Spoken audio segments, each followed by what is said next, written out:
Welcome all of you, class. I am Durgesh Kumar Pandey. I am going to explain a chapter in a political science. The name of the chapter is India's Foreign Policy. What was the India's foreign policy and what is at the current time? In this chapter, students, I am going to explain about the foreign policy. What are the factors which affect the foreign policy of our country? The factors of international situations, factors like the what are the international situation, factors like what are the internal circumstances of the country, both are influence the foreign policy of our country. First of all, class, you know what is foreign policy and why a country have a need of foreign policy. You know, class, every countries have some interest. Every country have some national interest. Her country के कुछ राष्ट्रीय हित होते हैं. And to fulfill the national interest of our country, we have a need of foreign policy. So similarly, class, our India was got independent on 15 August 1947, and when India behaved as an independent country, so on that occasion, the India have a need a foreign policy. But what are the factors on that time in the international arena? International क्या situation थी? And it also obviously affect the foreign policy of a nation. किसी भी country की foreign policy को affect आपका जो है international era situations क्या है वो असर डालते हैं. What is the internal situation of the country, ये दोनों अफेक्ट डालते हैं. You know class, students, first we try to understand the international situation when India was got independent on 15 August 1947. You know, when India was got the independent, the world was come out from the world war. दुनिया की जो great powers थी like Britain, France, Germany, Japan, जो big powers थी वो totally destroy हो चुके थे. Basically European powers like Britain, France, Germany, Italy, ये टोटली डिस्ट्रॉय हो चुके थे. And now they are in the process of reconstruction, और वो अपने कंट्री को फिर से स्टैंड करने की कोशिश कर रहे थे economically. They restructure their economy after the second world war. And on that occasion our India was got independent, हमारे इंडिया ने आज़ादी हासिल की. And the leader of the great nation like Roosevelt, Churchill and Stalin, Roosevelt from America, Churchill from Britain, or Stalin from USSR, these leaders were come together and they want to make an international organization. वो एक international organisation बनाने पर लगे हुए थे. और European countries like Britain, France जो totally destroy हो चुके थे, अब उन्हें अब अपना रिकंस्ट्रक्शन करना था, अपनी इकोनॉमी को फिर से स्टैंड करना था वापस. तो this was the very crucial complicated situation. दुनिया में बहुत सारे जो कंट्रीज कोलोनाइजेशन के शिकार थे like India, Pakistan, Indonesia and different country जो एशिया, अफ्रीका और सदर्न अमेरिका के जो डिफरेंट कंट्रीज थे, दे वे got the independent from colonialism. जो कॉलोनियल रूल से वो अभी अभी आज़ाद हुए थे। तो so many countries are got the independent and behave like a independent country. बहुत सारे कंट्री आज़ाद होने के बाद they behave like a independent country. तो जो वर्ल्ड की सिचुएशन थी, वर्ल्ड वार ख़त्म होने के बाद अब जो ब्रिटेन, फ्रांस, यूरोपियन कंट्रीज थे वो फिर से अपनी इकोनॉमी को बना रहे थे, स्टैंड करने की कोशिश कर रहे थे। एंड बहुत सारे कंट्री डीकोलोनाइजेशन की वजह से आज़ाद हुए, like India, Pakistan, Indonesia. And जो वर्ल्ड लीडर थे लाइक चर्चिल, स्टालिन, रूजवेल्ट, वो एक इंटरनेशनल कम्युनिटी, इंटरनेशनल ऑर्गेनाइजेशन बनाने के लिए प्रयास कर रहे थे। In such a situation India was got independent. और जो बहुत सारे कंट्रीज़ अभी नए नए आज़ाद हुए, उनके साथ चैलेंजेस थी लाइक इंडिया, कि कैसे वो अपने कंट्री में डेमोक्रेटिक कंट्री को, कैसे अपनी कंट्री में डेमोक्रेसी इस्टेब्लिश करें, and how to ensure the welfare of entire nation, how to ensure the welfare of common people, common society, सबका भला कैसे, सबका अच्छा कैसे हो, यह सबके सामने चुनौती थी। जो न्यूली इंडिपेंडेंट कंट्रीज आ रहे थे after the decolonization, they have a challenge कि वो अपने यहाँ अपनी सरकार को कैसे डेमोक्रेटिक बनाएं, कैसे अपने लोगों का वेलफेयर करें। सिमिलरली क्लास ब्रिटिशर्स गए हमारे इंडिया छोड़ के, और हमारे सामने बहुत सारी challenges थी. You know already study the previous chapters, like first the challenge is to shape a nation, second challenge is to establish a democracy, and the third challenge is for the development of our country, of our development of our entire society. तो Britishers गए और बहुत सारे जो है problems पीछे छोड़ गए, लाइक इकोनॉमिकली हमारे इंडिया को उन्होंने रूइन कर दिया, बर्बाद कर दिया। इकोनॉमिकली देवर हमको जो है पूरा रूइन कर चुके थे। एंड हमारे साथ partition, independence come with the partition की समस्या थी। प्रिंसिपल स्टेट्स को कैसे इंटीग्रेट करा जाए, डेमोक्रेसी को कैसे, डेमोक्रेटिक आइडियाज़ को कैसे सेटअप किया जाए, basically in India where the maharajas and rajas, nawabs are rulers, कैसे डेमोक्रेसी स्टैब्लिश होगी और इकोनॉमिकल डेवलपमेंट फिर वापस कैसे होगा। तो these are the challenges of our country. तो जो इंटरनेशनल सिचुएशन को आपने देखा और इंटरनल सिचुएशन को भी देखा कि इंडिया में पॉवर्टी थी, गरीबी बहुत ज़्यादा थी, लिटरेसी थी। तो दीज आर द चैलेंजेस कि how to remove the poverty, हम पॉवर्टी को अपने देश में कैसे ख़त्म करेंगे, ठीक है, अपनी इकोनॉमी को कैसे डेवलप करेंगे। These were the challenges on that time. ये सब समस्याएं थी। प्रिंसिपल स्टेट को कैसे इंटीग्रेट करेंगे, डेमोक्रेसी क्या इस्टेब्लिश हो पाएगी, इलेक्शन हो पाएंगे। तो बहुत सारी चैलेंजेस थी।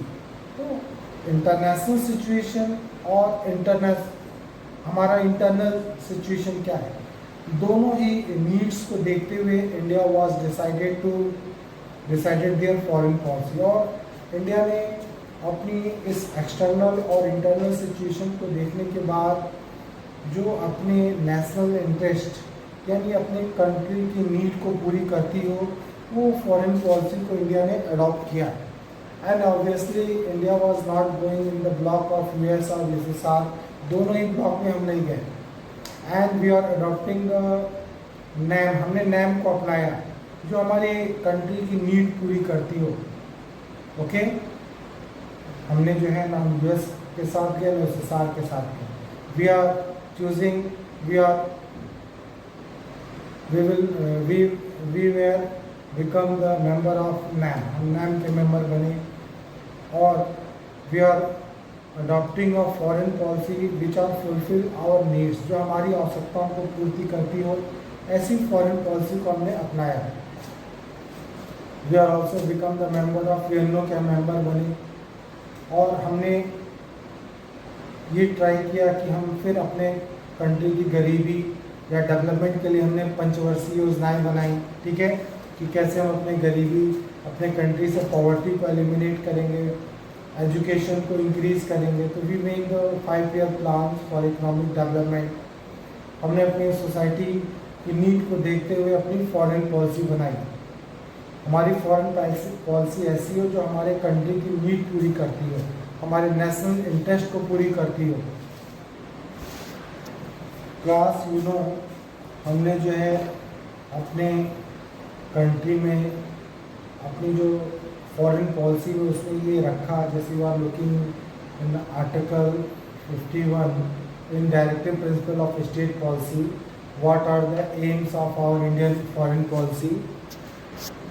According to Article 51, the foreign policy of India is like to maintain the peace and security, to maintain the peace and security as international level,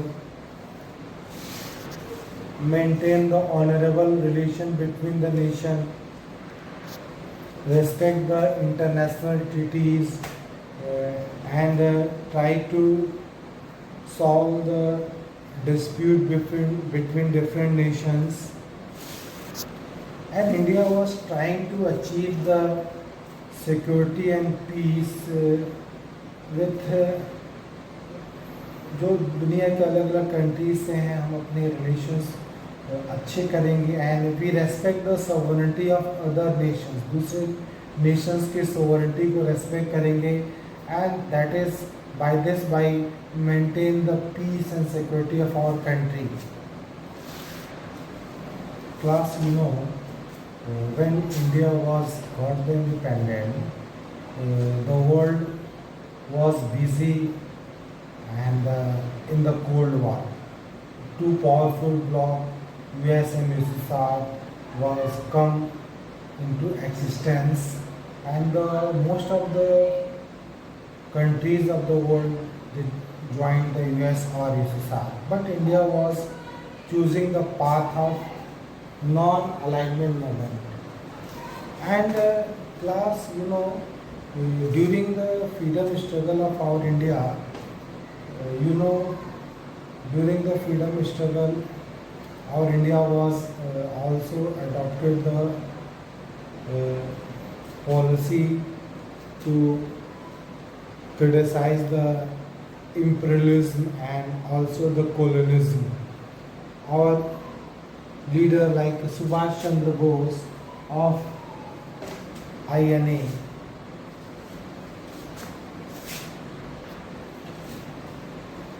Indian National Army, and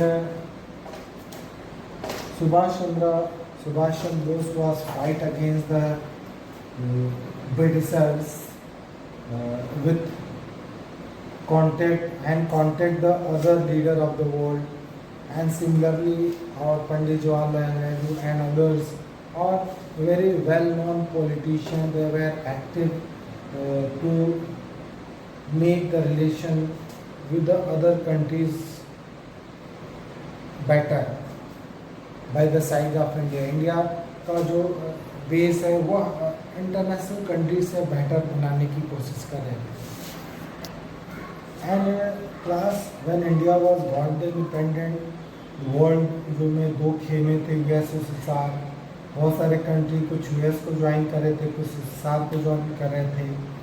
and the work of UNO को बनाने का काम process में था। And similarly communist China धीरे धीरे powerful बन करके उभर रही थी। ठीक है, तो on that occasion India was decided their foreign policy कि भारत की फॉरेन पॉलिसी कैसा होगा।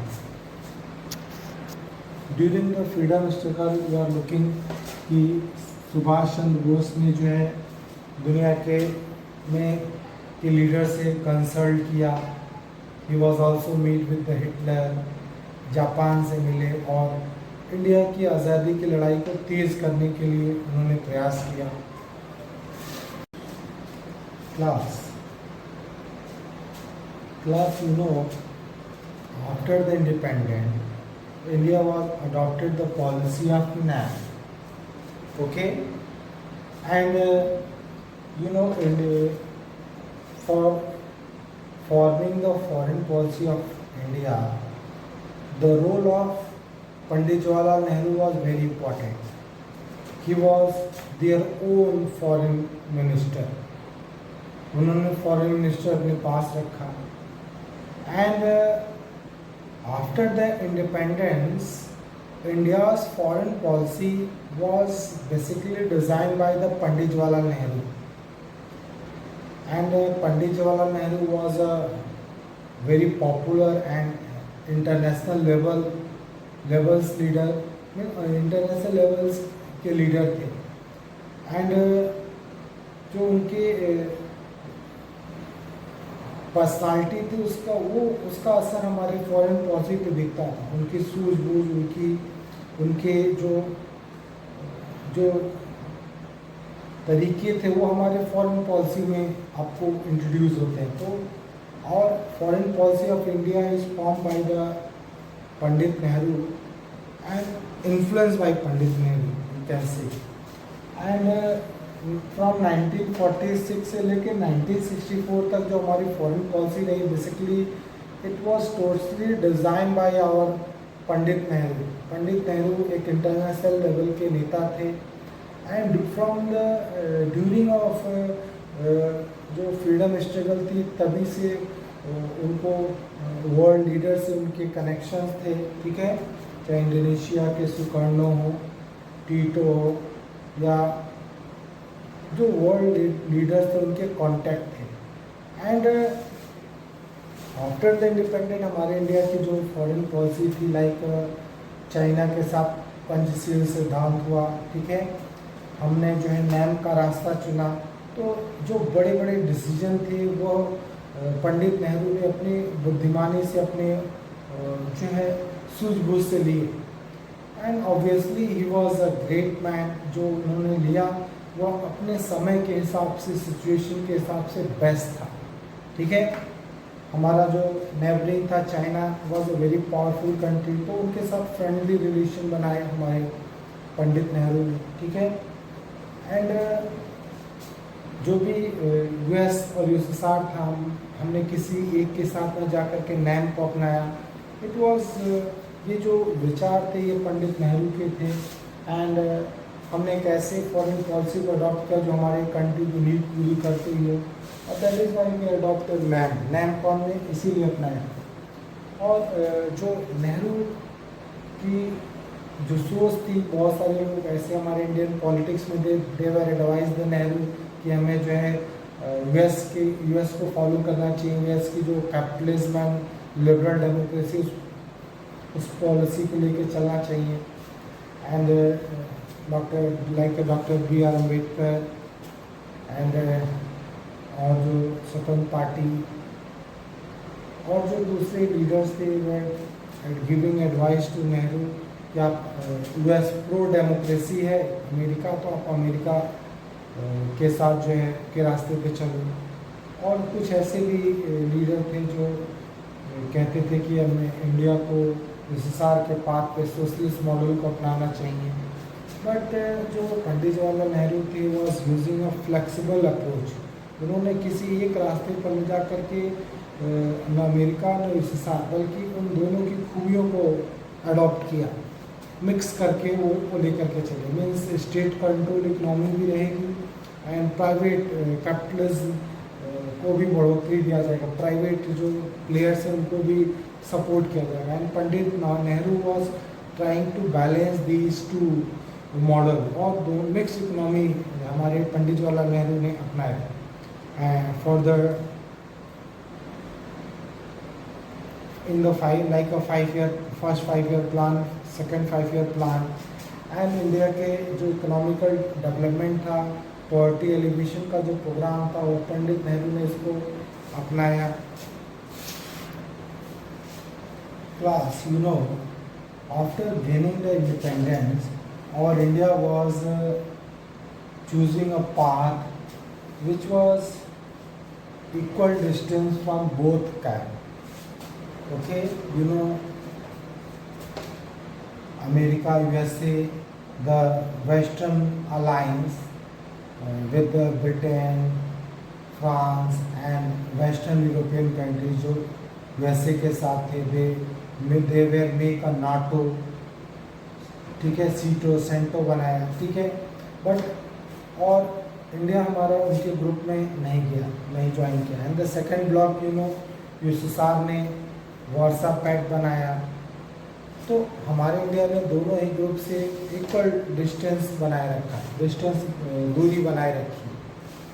एंड हमारे इंडिया ने नैम की पॉलिसी अपनाया, हम जो है ना अमेरिका के साथ जाएंगे ना यूएसएसआर के साथ, दोनों के साथ इक्वल डिस्टेंस बनाएंगे।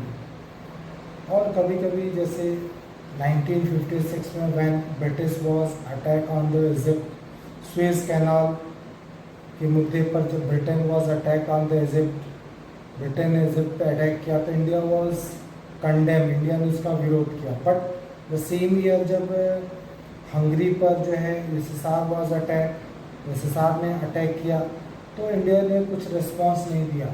तो it was a very complicated situation. कभी हमारी इंडिया जो है दोनों ही ब्लॉक से डिस्टेंस की बात करती है, कभी कभी वो आपको नहीं भी दिखेगा। India was trying to convince the newly independent countries and try to join them in a NAM. Bharat ने गरीब कंट्रीज़ को, जो न्यूली इंडिपेंडेंट कंट्रीज़ थे एशिया अफ्रीका के, उनको नैम में जोड़ा। और at the same time America जो पाकिस्तान था, Pakistan was join the US block, और फिर वो भारत के लिए टेंशन बना पाकिस्तान।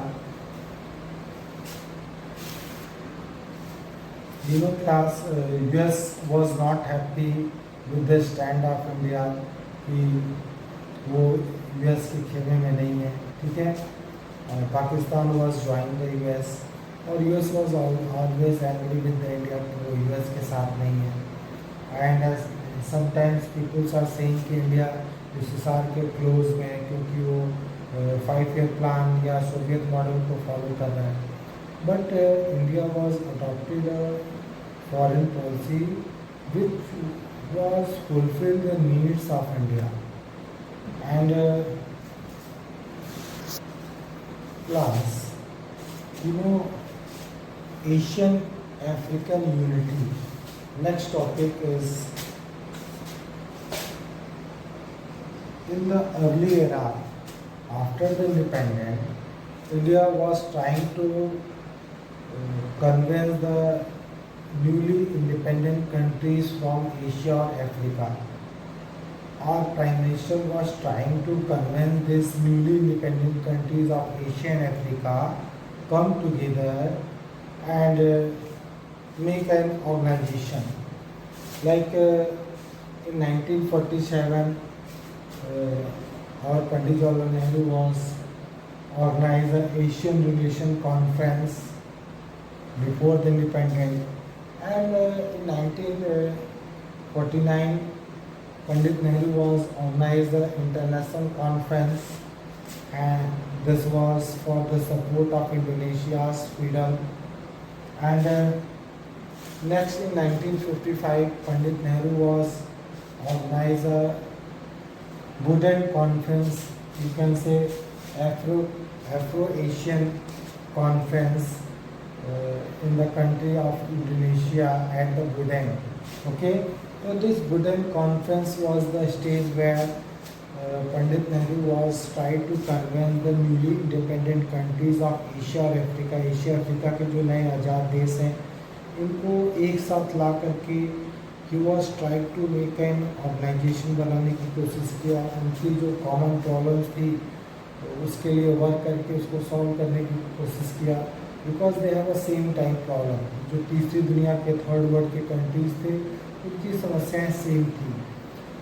पंडित जवाहरलाल नेहरू फिर से न्यू कॉलोनिज्म यानी फिर से ये नहीं चाहते थे कि जो नए आज़ाद देश हैं फिर से वो अमेरिका या फिर ब्रिटेन के चंगुल में फंसे, मतलब उनके अंडर में जाएं, फिर से न्यू नए कॉलोनिज्म के शिकार हो जाए।